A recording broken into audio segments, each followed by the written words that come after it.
5 दिन के त्योहार दीपावली का समापन भाई दूज को होता है। भाई दूज को यम द्वितीया भी कहते हैं।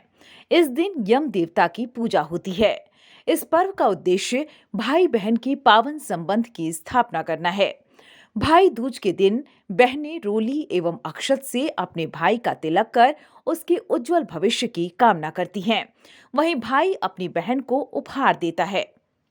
भाई दूज के दिन बहनें बेरी पूजन भी करती हैं। इस दिन बहन भाइयों को तेल मलकर गंगा यमुना में स्नान भी कराती हैं। इस दिन गोधन कूटने की प्रथा भी है। गोबर की मानव मूर्ति बनाकर छाती पर ईंट रखकर उसे मूसलों से कूटती हैं। बहनें घर घर जाकर चना, गूम तथा भटकैया चरावकर जिह्वा को भटकैया के कांटे से दागती भी हैं।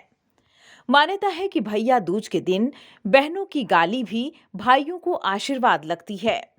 बहनें भाइयों के लिए अमंगल की बात करती हैं, उन्हें मरने तक का श्राप देती हैं, पर बाद में अपनी जीभ पर रेंगनी का कांटा चुभोती हैं क्योंकि उन्होंने अपने भाई के लिए ऐसी बात कही।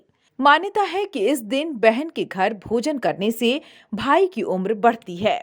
इस दिन बहनें भाइयों को डांटती हैं और उन्हें भला बुरा कहती हैं और फिर उनसे माफी मांगती हैं। यह परंपरा भाइयों द्वारा पहले की गई गलतियों के चलते निभाई जाती है।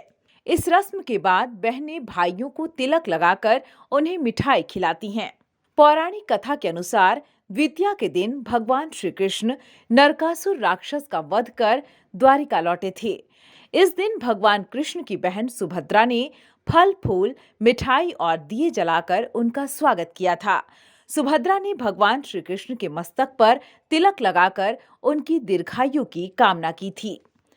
दूसरी कथा के अनुसार भगवान सूर्य नारायण की पत्नी का नाम छाया था।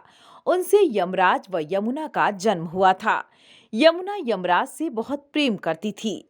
वह यमराज से कहती कि भाई एक बार उसके घर आकर भोजन करो। अपने कार्य में व्यस्त यमराज टालते रहे। कार्तिक शुक्ल की द्वितीया को यमुना ने फिर यमराज को भोजन के लिए निमंत्रण दिया। अपने घर आने के लिए वचनबद्ध किया। यमराज ने सोचा कि वे तो प्राणों को हरने वाले हैं, उसे कोई भी अपने घर नहीं बुलाना चाहता।